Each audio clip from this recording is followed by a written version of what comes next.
6 million യഹൂദന്മാരെ കൊന്നൊടുക്കിയ concentration camp. ഈ concentration ക്യാമ്പിൽ ദൈവ സാന്നിധ്യം ഉണ്ടായിരുന്നോ എന്നുള്ളതായിരുന്നു അവിടുത്തെ ചിന്താവിഷയം.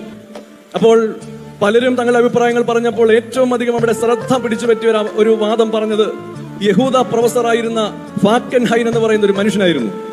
അദ്ദേഹം പറഞ്ഞത് ഇങ്ങനെയാണ്: വേദപുസ്തകം പരിശോധിക്കുമ്പോൾ ദൈവം മനുഷ്യന്റെ ജീവിതത്തിൽ ഇടപെടുന്നത് 2 വിധത്തിലാണെന്ന് അദ്ദേഹം പറഞ്ഞു. ഒന്ന്, രക്ഷകനായ ദൈവമായിട്ട്; 2, കൽപ്പനകൾ നൽകുന്ന ദൈവമായിട്ട്, അഥവാ സംസാരിക്കുന്ന ദൈവമായിട്ട്.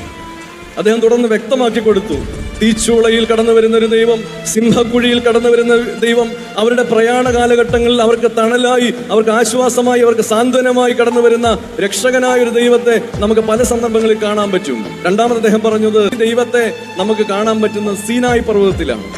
കൽപ്പനകൾ നൽകുവാനായിട്ട് കടന്നു വരുന്ന ഒരു ദൈവം. അവിടെ ദൈവം കടന്നു വന്നേ